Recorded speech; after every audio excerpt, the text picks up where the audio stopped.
Donc, bonjour à tous et à toutes. Le message d'aujourd'hui, mon message, c'est « Suivre Jésus avec son cœur ». Bon, je cherchais vraiment un titre pour le message après l'avoir fait. J'étais pas trop certain. Je dis, ça devrait passer. C'est un bon titre. Mais j'avoue que je n'étais pas certain encore quel titre mettre à ce message. Mais suivre Jésus avec son cœur, pourquoi pas, hein? Même si en Occident, beaucoup de gens sont non-croyants, beaucoup de gens sont non-pratiquants, il y a parfois quand même un certain respect pour la personne de Jésus, hein? On le cite comme une bonne personne, très doux, aimant, et qui est venu adoucir les lois rigides des chefs religieux. Certains disent que c'était un grand prophète avec un message de paix et d'amour. D'autres aussi qu'on entend de plus en plus dire « Jésus, oui, mais pas la religion. Jésus, oui, mais pas l'Église. » Il y a plusieurs années passées, j'ai assisté à une conférence qui se donnait dans une église catholique où le prêtre avait invité un cinéaste connu au Québec qui avait fait plusieurs films avec quand même arrière-plan judéo-chrétien, des choses qu'on a peut-être perdues comme valeurs chrétiennes au Québec. Il aimait bien les mettre dans ses films.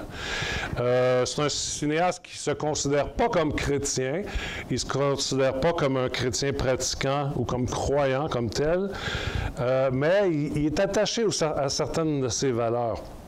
Mais à un moment donné, durant la conférence, il a dit quelque chose comme suit. Si un parti politique adoptait le Sermon sur la montagne comme philosophie de vie ou ligne de parti, je voterais pour eux. J'écoutais ceci, j'étais dans la salle et ça me plaisait, évidemment, en tant que croyant, d'entendre ça, mais je me suis dit, est-ce que cette personne, avec toutes ses bonnes intentions, parce que je suis persuadé qu'il y a des bonnes intentions, connaît vraiment le contenu radical de ce sermon sur la montagne? Beaucoup de personnes non chrétiennes mentionnent positivement ce fameux sermon sur la montagne avec ses béatitudes et disent même que c'est la règle d'or, une leçon clé pour la vie de tout humain. Mahatma Gandhi, qu'on a connu dans l'histoire, l'a cité, ce sermon sur la montagne, dans ses discours sur la non-violence et l'amour des ennemis. D'ailleurs, il l'a probablement vécu mieux que beaucoup d'entre nous chrétiens. Mais est-ce que les gens lisent tout le sermon sur la montagne avec attention, et même nous chrétiens? Ou si nous nous arrêtons seulement à la première partie de ce sermon où Jésus dit souvent « heureux, heureux, heureux ». On aime ce mot-là, « heureux ». Matthieu 5, 3 à 5. « Ils sont heureux, ceux qui ont un cœur de pauvre, parce que le royaume des cieux est à eux. Ils sont heureux, ceux qui pleurent, parce que Dieu les consolera. Ils sont heureux, ceux qui sont doux, parce qu'ils recevront la terre comme un don de Dieu. » Et ça continue encore comme ça pour un bout de temps. Heureux, heureux, heureux. Et c'est vrai, c'est vraiment un message heureux, un message d'espoir dans le malheur de l'humanité. C'est une espérance qu'on doit saisir pour ceux qui souffrent présentement injustement. Mais le sermon sur la montagne continue, il ne s'arrête pas à ces 12 premiers versets. Et malgré que Jésus soit amour, doux et humble de cœur, beaucoup l'ont malheureusement caricaturé comme un peu mou, tendre, bonasse, toujours gentil, et qui ne viendra surtout pas déranger nos vies parce qu'il nous aime, hein? Évidemment, Jésus est amour. Évidemment, Jésus est plein de compassion puis de pardon, patient avec nous. Ceux qui le connaissent, on a expérimenté ça. Mais il était, lorsqu'il était sur la terre aussi, ferme dans ses propos, avec, je dirais, une saine radicalité. Parce qu'il peut y avoir une saine radicalité, des fois dans certains milieux de croyants. Mais il avait une saine radicalité dans sa façon de voir la marche avec Dieu. Les chefs religieux de l'époque craignaient que Jésus vienne enseigner à abolir la loi ou de la rendre moins sévère. Alors que peut-être de l'autre côté, le peuple qui ne suivait pas tellement les lois de Dieu souhaitait sûrement que Jésus ramollisse la loi et leur rende la vie plus facile. Mais dans ce même sermon sur la montagne, Jésus vient de façon très claire remettre la pendule à l'heure pour les deux côtés des groupes et dire aux gens ses intentions dès le début de son ministère. Il voulait mettre les choses claires. Matthieu 5, 17 à 18. « Ne pensez pas que je suis venu pour supprimer la loi de Moïse ou l'enseignement des prophètes. Je ne suis pas venu pour les supprimer, mais pour leur donner leur sens.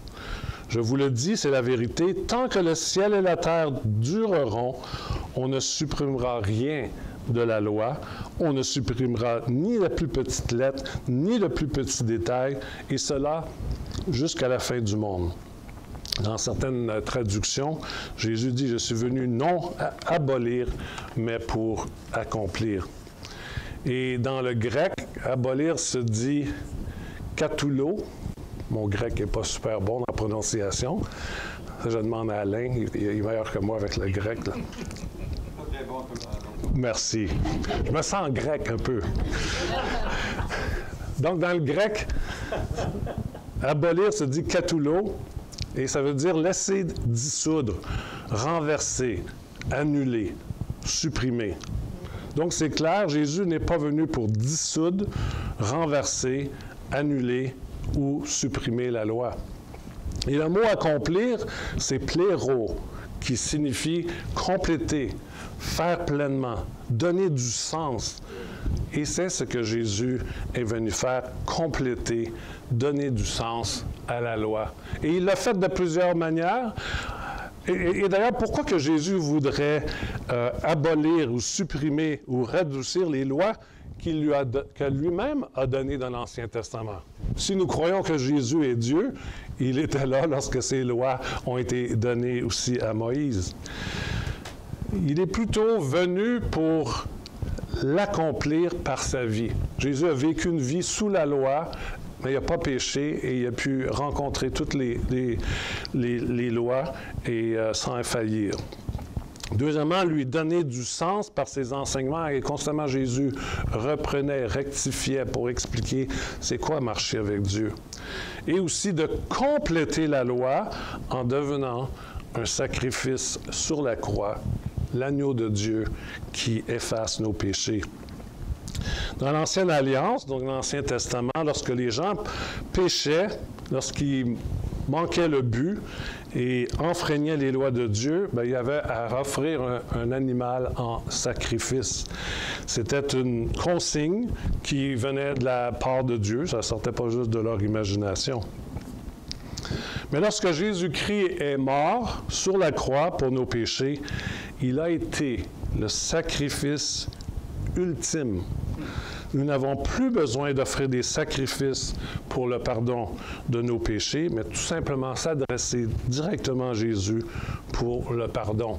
D'ailleurs, dans Matthieu 12, 7, Jésus cite le prophète Osée et dit « Je désire l'amour et non les sacrifices d'animaux. » Et c'était dit même à l'époque qu'il y avait des sacrifices d'animaux, mais le désir premier de Dieu était l'amour. Mais revenons à l'idée des lois de Dieu. Pourquoi Dieu a-t-il donné des lois aux êtres humains? Ce n'était pas juste pour le peuple d'Israël, c'était quelque chose qui était pour devenir universel. Est-ce qu'il nous a donné des lois pour nous rendre la vie dure? Est-ce qu'il nous a donné des lois pour nous tester, pour voir où ce qu'on en était avec lui et notre marche avec lui? Certains évangéliques vont répondre la loi est là pour nous montrer qu'on est pécheurs, à cause du verset dans Romains 3, 20. C'est vrai que nous voyons que nous sommes pécheurs quand on brise la loi de Dieu, mais dans le fond, ce n'est pas l'idée initiale de Dieu pour nous montrer qu'on est pécheurs qui nous a donné des lois et des commandements. Dieu a donné des lois et des commandements à l'être humain pour que nous puissions mieux vivre en société, les uns avec les autres. Hein? Ne pas tuer, ne pas mentir, ne pas voler, ne pas convoiter, etc., etc. Certaines de ces lois sont là aussi pour nous aider à être plus proches de Dieu, hein, comme les premiers commandements qui nous disent de ne pas se faire d'idole, qui nous disent de ne pas avoir d'autres dieux devant sa face et de prendre une journée au moins par semaine pour lui dédier à lui. Et celle-ci, on ne la suit pas tellement bien dans notre société et dans l'Église en général. Donc Dieu a donné des lois et des commandements pour nous mettre, je pourrais dire, des bonnes balises, hein? Des bonnes limites, un bon cadre qu'il nous donne afin de vivre des vies plus épanouies et de nous protéger parce qu'il connaît l'être humain, il connaît nos cœurs. Donc, avec ces cadres et ces saines limites, je pourrais même dire ces saintes limites, nous pouvons vivre dans la liberté, une réelle liberté, pas juste faire ce qu'on veut quand on veut, de la façon qu'on veut. Malheureusement, les chefs religieux de l'époque en ont, et même plus tard, en ont rajouté. C'est comme s'il n'y avait pas assez de lois, on va en faire d'autres. Hein? Il paraît que juste pour le sabbat, les Juifs orthodoxes, ils ont rajouté à peu près 32 lois. Si vous allez parmi les Juifs orthodoxes hassidiques dans Outremont, ici, le vendredi, lorsque c'est le jour du sabbat, il doit dire « Dieu soit loué pour l'électronique ». Ils ont tous cédulé, ils cédulent pour allumer puis éteindre les lumières à certains temps, puis à quelle heure allumer le four. Dans le passé, ils demandaient aux voisins non-juifs de faire ces choses-là pour eux. Fait qu'on voit comment que la loi peut devenir quelque chose de tellement lourd, et puis on peut en rajouter à ce que Dieu n'avait jamais eu l'intention de nous donner. Mais si on revient sur ce fameux sermon sur la montagne, Jésus va enseigner quelque chose de plus radical. Il va monter, pas plus radical que ce que les Juifs hassidiques font, mais plus radical que ce qu'il y avait déjà là comme commandement. Je pourrais dire qu'il va monter la coche plus haute au sujet des 10 commandements. Il va leur ajouter les facteurs très importants du cœur et de la pensée. Parce que le désir de Dieu, c'est que nous suivions évidemment ses commandements, mais non de façon légaliste et rigide, mais avec des bonnes pensées, des cœurs bien disposés et du bon sens, selon évidemment le cœur de Dieu. Et voyons ici ensemble dans le Sermon sur la montagne comment Jésus prend quelques lois et commandements et s'y rajoute quelques éléments. Premièrement, au sujet de la colère. Dans Matthieu 5, versets 21 à 22, Jésus dit, « Vous avez appris qu'on a dit à vos ancêtres, tu ne dois tuer personne. Celui qui tue quelqu'un, on l'amène devant le juge. Mais moi, je vous dis, si quelqu'un se met en colère contre son frère et sa sœur, on l'amènera devant le juge. Si quelqu'un dit à son frère ou sa sœur, imbécile, on l'amènera devant le tribunal. Si quelqu'un insulte son frère ou sa sœur, cette personne mérite de terribles punitions de Dieu. » Wow! Il montre ça de pas juste une coche, de plusieurs coches. Mettre au même niveau que de tuer la colère que nous avons pour les autres et au même niveau que le meurtre quand nous traitons les autres d'imbéciles, la coche est nettement plus haute. La plupart d'entre vous, ici présents, vous n'avez, à ce que je sache, vous n'avez tué personne. J'espère que non, mais je vous connais un assez. Mais qui d'entre nous n'a jamais été en colère contre quelqu'un d'autre? Hein? En parole, ou surtout dans notre tête? Hein? Qui d'entre nous n'a jamais traité quelqu'un d'imbécile, en parole ou dans notre tête? Hein? Ou sur la route, par l'entremise de notre klaxon. qu'est-ce que ça dit à l'autre? Hein? Tu as fait quelque chose d'imbécile. Donc, le klaxon parle très fort, hein? En tout cas, surtout quand on roule autour de Montréal. Donc, ici, Jésus montre la gravité. On cite souvent quand on est sur la route. Hein? C'est probablement l'exemple majeur de la plupart d'entre nous. Donc ici, Jésus montre la gravité d'une vie remplie de colère contre les autres, ainsi que les mots blessants et condescendants qui tuent les autres, dans un sens figuré, et leur infligent de grandes blessures. La colère tue quand elle demeure à l'intérieur de nous. Elle nous tue, elle nous gronge, et quand elle sort, elle tue d'autres personnes. Un autre point. Voici ce que Jésus dit à propos du commandement « Tu ne commettras point d'adultère ». Toujours dans le Sermon sur la montagne. Matthieu 5, versets 27 à 28. « Vous avez appris qu'on a dit à nos ancêtres « Ne commets pas d'adultère ». Mais moi, je vous dis, celui qui regarde la femme d'un autre avec envie ou la convoite, celui-là, dans son cœur, a déjà couché avec cette femme. Wow! C'est radical. Il nous montre l'importance d'avoir des pensées pures. Pour Jésus, ça ne suffisait pas que nous ne commettions pas l'adultère. Il nous dit dans d'autres mots que les péchés débutent dans nos pensées et dans nos cœurs. Et ce que nous semons dans nos pensées et dans nos cœurs va déterminer nos actions, bonnes ou mauvaises, que nous ferons après. Ensuite, Jésus vient monter la marche plus haute. Il n'arrête pas, là. C'est plus juste heureux, hein? Voir Jésus comme heureux. Hein? Il vient monter la marche plus haute au sujet du divorce, alors que les Juifs de l'époque divorçaient leurs femmes très facilement. C'était vraiment courant et très souvent. Et il dit en d'autres mots, ne divorcez pas, sauf s'il y a un adultère, parce qu'il y avait tellement cette facilité pour eux de divorcer. Et il a parlé de la dureté de leur cœur, que c'est pour ça que Moïse avait dû mettre certaines lois. C'est suivi ensuite des serments et des promesses qu'on peut dire et que nous ne suivons pas toujours. Hein? C'est facile de faire des promesses, mais il faut les accomplir. Et là, je pense que ce fameux cinéaste-là, s'il y avait un parti politique qui disait « on va suivre nos promesses » et qui les accomplissait, ça joue beaucoup. Il y en a peu, par exemple. Et que dire de la vengeance aussi qu'il y a dans le cœur des êtres humains. Et Jésus aborde ce sujet-là. Et on le voit dans nos propres pensées, dans nos propres cœurs, comment nous cherchons souvent à nous venger lorsque nous interprétons quelque chose d'injuste envers nous ou quelqu'un qu'on aime autour de nous. Et nous voyons malheureusement la haine et la vengeance dans notre monde, entre individus, entre peuples, entre religions, entre nations, entre races, entre groupes ethniques. Et c'est ce qui cause beaucoup de guerres dans le monde et de l'injustice.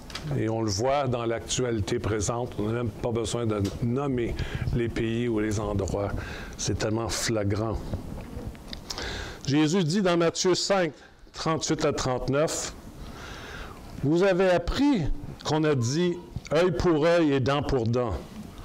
Mais moi, je vous dis, si quelqu'un vous fait du mal, ne vous vengez pas. Au contraire, si quelqu'un te frappe sur la joue droite, tends-lui aussi l'autre joue. » Ouf. Ça, c'est tough, hein? Quand on le lit comme ça, mais quand ça nous arrive à nous, personnellement, ouf, est-ce que dans le grec, ça veut dire quelque chose d'autre? Je me souviens, dans le film de Mahatma Gandhi, d'ailleurs, il est avec un pasteur anglican, puis ils échangent ensemble, puis le pasteur anglican, puis Gandhi lui cite le sermon sur la montagne, puis des choses comme ça, puis le pasteur anglican dit, il faut peut-être voir l'interprétation aussi, il ne faut pas être aussi radical. Parce que Gandhi est allé jusqu'au bout à présenter l'autre joue, et ça a fait une révolution en Inde. Donc, même si œil pour œil, dent pour dent peut sembler juste, hein, on remet à l'autre ce qu'il a fait à l'autre, Jésus nous pousse plus loin au pardon, à la grâce et à un amour radical. Un amour tellement radical qu'il est dit au verset 43 et 44, toujours dans le Sermon sur la montagne, « Vous avez appris qu'on a dit, tu dois aimer ton prochain et détester ton ennemi. Mais moi, je vous dis, aimez vos ennemis. Priez pour ceux qui vous font souffrir. » Vous pouvez dire « aïe aïe » ou « ouch hein? ». Qui est capable de suivre à la lettre ces commandements? Ça demande vraiment l'aide de Dieu, parce que c'est impossible dans notre humanité, impossible dans notre chair lorsque nous vivons des choses comme ça. Si dans ce sermon sur la montagne, Jésus a mis de plus hautes exigences, croyez-moi, ce n'est pas pour nous rendre la vie plus misérable, mais pour nous ramener à nos cœurs et à nos pensées. Qu'est-ce qui réside dans nos pensées? Qu'est-ce qu'on laisse entrer aussi dans nos cœurs? Est-ce qu'on accomplit les lois de Dieu avec des bons motifs? Le faisons-nous avec amour? Hein? Mère Teresa a dit, ce n'est pas tellement ce que nous faisons pour les autres qui importe, mais si nous le faisons avec amour. Ça aussi, c'est toute une citation. Est-ce que nous suivons Dieu de façon rigide ou avec des cœurs bienveillants? Même en tant que chrétiens, faisons-nous les choses avec les cœurs bien disposés ou uniquement par obligation ou par habitude? Et moi, je réalise comment je fais beaucoup de choses pour Dieu par habitude ou par obligation. Et quand j'ai préparé ce message-là, il m'a montré plein de choses dans ma tête. Oh, j'ai pas aimé ça. Hey, j'avais préparé un bon message là-dessus. Je me trouvais pas trop pire, puis là, bang, bang, bang, bang. OK. À suivre. Je pose plein de questions, mais je me les pose à moi-même parce qu'on doit toutes se les poser sans tomber dans la condamnation. Mais est-ce que nous laissons Dieu renouveler nos pensées, parce qu'on parle du renouvellement des pensées, est-ce qu'on laisse Dieu renouveler nos pensées ou nous les remplissons de jugement et de condescendance envers les autres? Qu'est-ce que nous entretenons dans nos pensées? Que laissons-nous pénétrer dans nos pensées ou dans notre cœur? Nous pouvons, et je l'ai fait, puis je le fais encore souvent, on peut facilement suivre certaines lois et commandements de Dieu, mais dans notre tête, entretenir de l'adultère, de l'orgueil, du manque de pardon. De l'extérieur, tout semble beau. C'est comme, wow, cette personne-là, superbe. Les êtres humains regardent à l'apparence, mais Jésus regarde au cœur. Je sais que c'est une belle phrase. Hein? On l'aime toutes. Mais la question est, est-ce qu'on permet à Jésus à changer nos cœurs? Parce que c'est ça qui regarde nos cœurs. Et si nous ne permettons pas au Saint-Esprit de renouveler notre intelligence avec ses pensées pures, nous pouvons très facilement tomber dans un moule très religieux comme les pharisiens. Personne n'est immunisé. Tout le discours de Jésus avec les pharisiens, c'est souvent pour nous qui croyons et qui pouvons facilement tomber dans ces mêmes choses. Nous pouvons même aider les autres avec dévouement, mais le faire avec frustration. Nous pouvons même aider des personnes démunies, mais les juger dans notre cœur. Les pharisiens mettaient des fardeaux lourds et rigides sur les gens qui ne pouvaient même pas suivre parfaitement eux-mêmes. Et parce qu'ils n'étaient pas capables de les suivre parfaitement, c'est le réflexe de tout le monde, ils devaient donc agir avec hypocrisie pour cacher leurs manquements. Dans Luc 11, 46, Jésus lui répond, « Quel malheur pour vous aussi, maître de la loi! En effet, vous demandez aux gens de porter des charges très lourdes, et vous n'y touchez pas, même avec un seul doigt. » En tant que chrétiens, comment gérons-nous des situations délicates dans la vie des gens? Avec un réflexe de vouloir punir ou un réflexe de restaurer la personne? C'est quoi le premier réflexe qui vient de façon naturelle? Prenons-nous le temps de voir les motifs des gens avant d'en arriver à une conclusion trop rapide? Mettons-nous sur nous-mêmes et sur les autres des fardeaux que nous ne pouvons même pas porter nous-mêmes? Vivons-nous selon la lettre de la loi ou par l'esprit qui amène la vie? J'aimais ça quand j'allais à l'UQAM avec les groupes bibliques universitaires, puis il y a une petite plaquette très discrète qui a été mise probablement par le prêtre juste avant qu'il change, parce qu'ils ont gardé la devanture de l'ancienne Église catholique qui était là. Ils ont gardé la devanture, puis une toute petite plaque qui dit « La lettre tue, mais l'esprit vivifie. » Oh, je l'ai aimé, celle-là. Une petite vitre qui leur a passé. Peux-tu mettre juste une petite plaque là-dessus? Donc, il y a des milliers d'étudiants qui parlent. Je ne sais pas s'ils remarquent la petite plaque, mais tellement une vérité. La lettre tue, mais l'esprit vivifie. Faisons-nous notre marche dans la foi? Est-ce qu'on marche selon l'arbre de la connaissance du bien et du mal? Toujours voir qu'est-ce qui est bien, qu'est-ce qui est mal. Jusqu'où que je peux aller, où est la limite sur le bord de péché, puis je vais peut-être voir face à ça. Est-ce qu'on marche notre vie selon l'arbre de la connaissance du bien et du mal ou selon l'arbre de la vie? C'est qui l'arbre de la vie? C'est Jésus. Est-ce qu'on marche notre vie chrétienne à travers la vie de Jésus? Est-ce qu'on marche notre vie chrétienne à travers l'Esprit qui nous anime et qui nous fait automatiquement accomplir la loi? Même si dans le Sermon sur la montagne, Jésus rajoute des exigences à certains commandements, ce n'est surtout pas dans le but de nous écraser avec de lourds fardeaux, mais de renouveler nos pensées et transformer nos cœurs. En bref, je pourrais dire, Jésus nous dit, les lois et les commandements de Dieu sont bons. Un bon encadrement pour nos vies, et je ne viens pas changer ça. Ce sont vos vies que je viens changer. Ce sont vos cœurs que je veux transformer.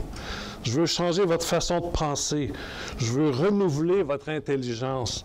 Remplir vos cœurs de mon amour afin d'aimer les autres avec mon amour. Parce que votre amour ne suffit pas pour aimer les autres comme il faut, mais le mien en vous peut suffire. Dans Matthieu 11, versets 28 à 30, ceci n'est pas dans le Sermon sur la montagne, donc je sors du Sermon sur la montagne. Jésus, par contre, j'ai choisi ce texte parce que Jésus nous révèle son cœur pour l'humanité. C'est un appel à nous aussi, qui sommes déjà chrétiens, mais qui vivons peut-être des vies fatiguées et chargées en essayant de plaire à Dieu de toutes sortes de façons. Il dit, « Venez auprès de moi, vous tous qui portez des charges très lourdes et qui êtes fatigués, et moi, je vous donnerai le repos. Je ne cherche pas à vous dominer. Prenez donc, vous aussi, la charge que je vous propose et devenez mes disciples. Ainsi, vous trouverez le repos pour vous-même. Oui, la charge que je mettrai sur vous est facile à porter. Ce que je vous donne à porter est léger. » Toute une parole de Jésus. Hein? Ce que Jésus promet ici, c'est pas que nous allons avoir, on n'aura plus d'épreuves dans nos vies si nous le suivons. Ça ne veut pas dire qu'il n'y a plus de règles à suivre ou de lois. Le repos dont il nous parle, c'est dans notre pensée et dans notre cœur, malgré les adversités. Malgré les adversités autour de nous, nous pouvons avoir ce repos dans notre cœur et dans notre pensée. Il y a aussi un certain fardeau quand nous suivons Jésus en tant que disciples. Nous appartenons à Dieu et nous ne pouvons plus faire les choses de la même façon qu'avant. On ne sera pas toujours compris ou accepté des autres, et c'est quand même une charge que nous portons, le fait de ne pas toujours sentir comme tout le monde. En effet, il y a un prix à payer pour suivre Jésus. C'est pas toujours facile de se conformer aux commandements et à la volonté de Dieu. Mais son fardeau, c'est lui qui nous le dit, est doux et léger. Avec sa force et sa grâce, c'est plus facile de porter son fardeau que nos fardeaux de nos vies antérieures, qui sont beaucoup plus difficiles à porter. Mais une chose que j'aime beaucoup dans cette promesse que Jésus nous a faite, c'est la phrase, j'aime énormément, dans la version Parole de vie, « Je ne cherche pas à vous dominer. Je ne cherche pas à vous dominer. » D'autres versions disent « Je suis doux et humble de cœur. » Donc Jésus n'est pas un dominateur. On a peut-être été dominé par d'autres personnes dans nos vies, mais Jésus ne nous dominera pas. Donc Jésus nous invite à porter avec lui un fardeau. C'est quand même un fardeau qu'on porte sur nous. Le fardeau qu'il a pour l'humanité, une humanité qui est tellement loin de Dieu, mais qui a besoin d'entendre que Jésus est venu pour eux. Et on peut lire ce fameux Jean 3,16 que tous les évangéliques connaissent. Les enfants de parents évangéliques, des fois, ils ne connaissent pas le Notre Père, mais ils connaissent tout le Jean 3,16. Il faudrait peut-être travailler sur le Notre Père un peu. Car Dieu a tellement aimé le monde, malgré ce que le monde est, et la folie qui se passe présentement dans ce monde, car Dieu a tellement aimé le monde qu'il a donné son Fils unique, afin que quiconque croit en lui ne périsse point, mais qu'il ait la vie éternelle. Donc, la conclusion de ce message, dans le Sermon sur la montagne, si on retourne au Sermon sur la montagne, Jésus nous dit que de suivre les lois et les commandements de Dieu, c'est bon, c'est correct. Il ne vient pas pour abolir ses lois. Il amène par contre l'importance de le suivre avec authenticité dans notre pensée et dans notre cœur. Donc, il ne nous appelle pas à suivre des principes de façon rigide et lourde, mais à changer de vie, à laisser transformer nos vies entières afin que nous suivions ses commandements, mais les suivre avec amour et avec liberté. Et la bonne nouvelle, c'est que si nous faillissons, et nous le faisons souvent, à suivre comme il faut ses commandements, ses principes, ses lois, il est là pour nous accueillir et nous pardonner. Et je répète la phrase, il ne cherche pas à nous dominer. Il est humble et doux de cœur. Amen. Prions.